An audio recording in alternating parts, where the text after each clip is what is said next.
some of the rising players that he might be inviting this year to the Senior Bowl in Mobile, Alabama. All right, and we are pleased to be joined here by the new Senior Bowl executive, Jim Nagy, a former Seahawks scout, and was working with several other clubs previous to that. And Jim, first off, thank you so much for joining us today.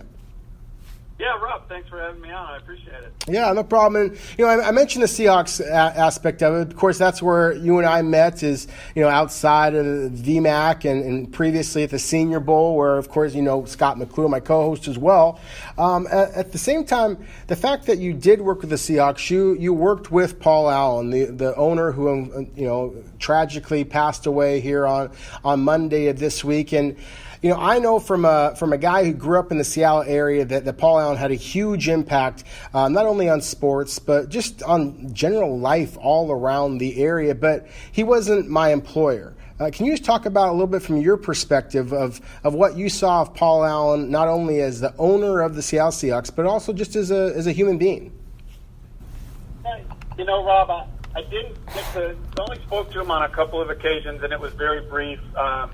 He was really the consummate owner, though. If you're just keeping it, again, I said on Twitter, people can speak to Paul the person and businessman a lot better than I could. But just keeping it in a football context, he was really the consummate owner from a football person's perspective because he did allow us to do our jobs. I mean, I have worked for other teams where you really felt the presence of an owner in a negative way, in kind of a meddlesome way. And again, it's their team, so. I mean, it's not like they have every right to do that, but you hear about owners that let football people do their jobs, and Paul was definitely that. He would come around draft weekend, and he was around, as road scouts. I wasn't around Seattle a lot. I was out there about 8 weeks out of the year, and really we would see him the most around draft time, and always a really pleasant guy, really supportive. But the one thing I can speak to is just the environment and the culture, hiring John and Pete and what he created there in Seattle, and then just the way he took care of scouts. Again, just keeping it, in the scouting realm.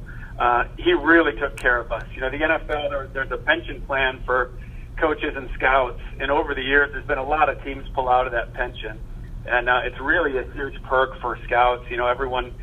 Every scout would love to work for a team that still is in the pension, and Mr. Allen always stated that.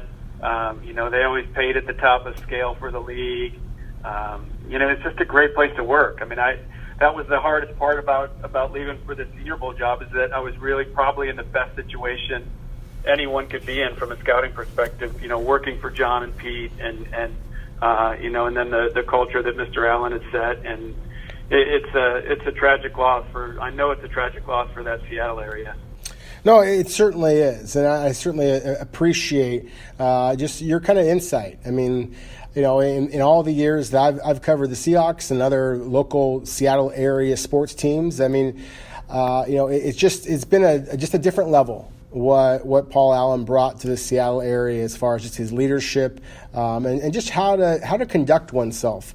As far as being somebody who is in the spotlight, obviously the sports and then the technology with Microsoft, and he helped create this thing called the Experience Music Project, or the EMP, which was something that he was so very passionate about with music in the Seattle area, an area that has so much music in that way. So he was more than just an owner in the Seattle area, and really across the country and the world.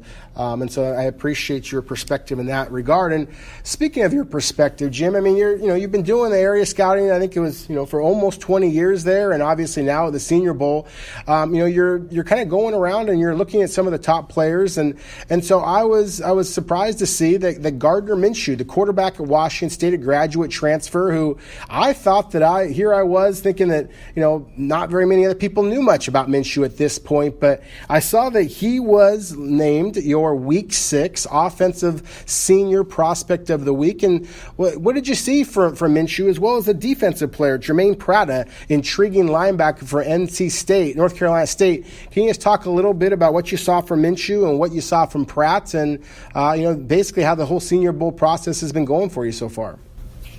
Yeah, Minshew's really an interesting story. I don't know how many people know it. He's from down our way, down here in Alabama. He's from Jackson, Mississippi, which isn't too far.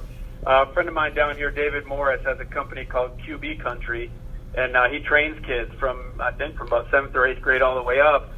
And he's worked with a lot of guys in the NFL. He's connected with a D1 sports outfit now where he trains guys for the draft. So David put me onto this guy and told me about him. So the kid went to Troy and walked on. He didn't think he was going to play there. He went to, Northwest Mississippi Junior College, won a national title, goes to ECU, and now was going to go to Alabama and accept basically be an insurance policy for in case Jalen Hurts transferred. And, with the knowledge that he was probably going to be held on as a graduate assistant the next year with Coach Saban because he really wants to coach. So, and then he gets a call from Mike Leach and ends up at Washington State. So, David put me onto him before the season started and said, listen, one of my guys ended up at Washington State. You keep an eye on him. And then once the season started going, I had scouting buddies from the West Coast calling, listen, you might want to check out this kid at Washington State. He's tearing it up out here. So put in the tape a couple weeks ago, that Oregon State game, and I know that Oregon State's a little bit of a down team right now, but, some of the skill set stuff is really impressive. I mean, he's a really natural thrower, really fundamentally sound.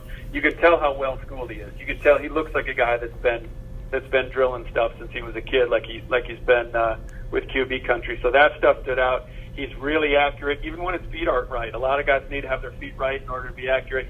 There was a couple throws in that game where he didn't have to do that. Just his timing on a couple of the back shoulder throws, and he really seemed to have a good command of their offense for a guy of Mike Leach's offense for a guy that's only been in it for a couple months now. So that kind of stood out as well. So really interesting guy, and it's a deep quarterback class. So those final couple spots at quarterback are going to be really, really difficult decisions for us down here. But Gardner's going to be in that mix, and then Pratt. You talked about Pratt, another really interesting story. The kid goes to NC State as a safety, plays safety for a couple years, has to get a shoulder surgery. And while he sits out the year with the shoulder, he puts on about 40 pounds, and now he's a 240-pound linebacker, and he's got really long arms. He can play stacked in the box. I think he looks best playing outside when he's kind of in an overhang position outside the tight end. Mm-hmm. But he's really fast. The speed shows up on tape. He's physical. He was really around the ball that week. I think it was the Virginia game where we named him our player of the week. But he was all over the place. So another really interesting prospect. It's going to be a really deep linebacker crew this year, Rob. You're going to enjoy being down here to see those guys because it's really an athletic group. All these guys, as you know, if you're not going to come in and start at backer, you better be a good special teams player. And in order to be a good special teams player, you better be a good athlete. So we're going to bring a bunch of good athletes down here and let the NFL kind of sort them out.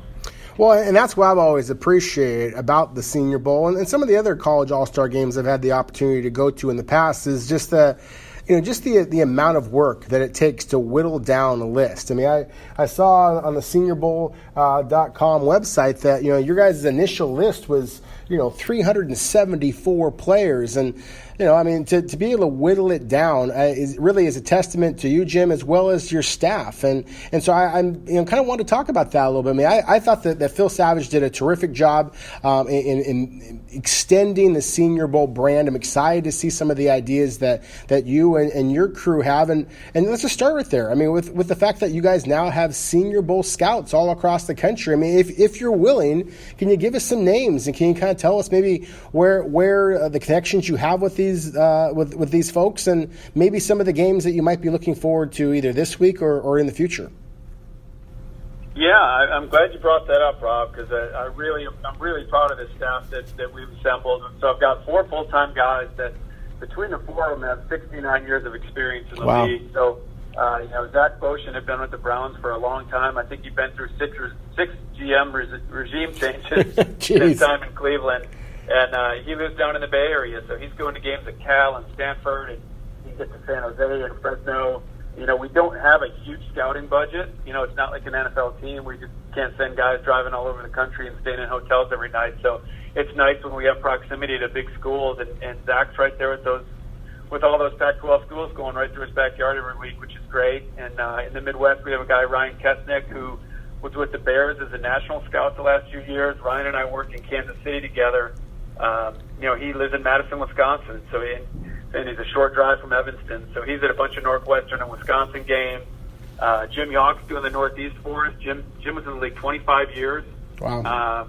And he's doing the Northeast. So he lives in Charlotte, and all those ACC schools come through. I mean, you got Duke, Wake, NC State, and North Carolina, and so that whole league goes through there. I'm basically handling the Southeast, and I'm going around to see quarterbacks, and then in the middle of the country, Seth Turner. I think Seth got it 18, 19 years. I mean, he'd been in around the same time I had. And he lives in Columbia, Missouri, so he's literally right down the street from Missouri's football complex. So it really, the way geographically where it lined up for us this year is great. Like you said, we're at games every weekend. The social media thing is weird for me. So working in the NFL, being on social media is really kind of a taboo thing. So it doesn't seem real natural yet. But in order, you got to embrace the whole job, right? You can't just pick and choose the parts of the job you like. And I think social media is one way that Bill started to, increase the profile of the game a little bit when he was on the job. And I just felt like there's things we could do if we're going to be at games every week. I know you've seen some of the videos we're pumping out from pregame, and I think just in a snapshot you can tell a lot about some of these guys. When we're catching these linebackers drop, or offensive linemen getting in their pass sets. I mean, you can see a scouting eye can see a lot just in those little clips. And again, staff has been great about doing that. They send it to me during pregame, and I shoot them out.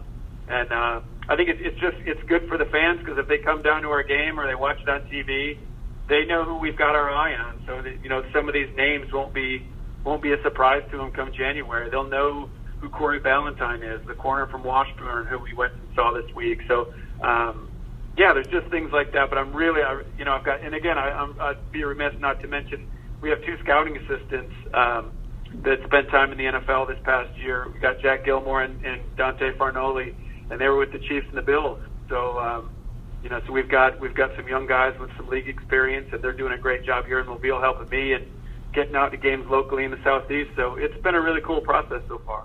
No, it really has. I mean, I was excited when I saw that you took this position, and I think you're going to do great things, and I'm even more excited because the fact that you're proving me right. I mean, you are doing a great job. I mean, the Senior Bowl is now, it used to be something that I got excited about in December and January, obviously during the game itself, but there wasn't a lot of buzz to it, in the months prior to that. And I think that's one of the ways that, that it feels like it is growing in that regard. And I think that's a testament to the work that you guys are doing, the film clips, as you mentioned. It is really helpful for those of us who love the scouting process and being able to break down these players.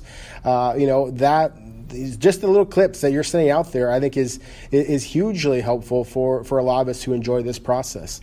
So Jim, thank you so much for joining us. I look forward to catching up with you in the future, and if not over the phone or doing another interview, then certainly when I see you in January in Mobile itself. Thank you so much for joining us on the ISP.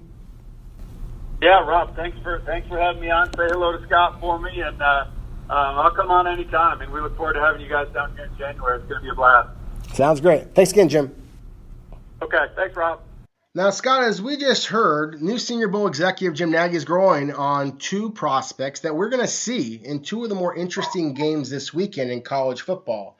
Oregon visiting Washington State and their quarterback, Gardner Minshew, that Nagy just mentioned, as well as Clemson hosting North Carolina State and the really intriguing linebacker that Jim Nagy just mentioned as well. So, let's kind of talk about those games a little bit in a second. But before we do that, this is a little bit off the cuff, but I want to make sure I talk to you a little bit about Justin Herbert specifically, the quarterback at Oregon. And, we talked before about how Oregon is looking to rebuild along the line of scrimmage and how successful they were doing that, at least against Washington in that game. But with Justin Herbert, I guess got to tell you my opinion, and then if you have any thoughts on it, I'd love to hear it. I really thought this was the game that Herbert had an opportunity to kind of stake his flag as, hey, I am the top quarterback in the country. And he is the top quarterback prospect in the country, in my opinion, based on his tools, on the arm, on the size, and the athletic ability. At the same time, I also saw an Oregon team that they were able to win that game because of how they played along the line of scrimmage.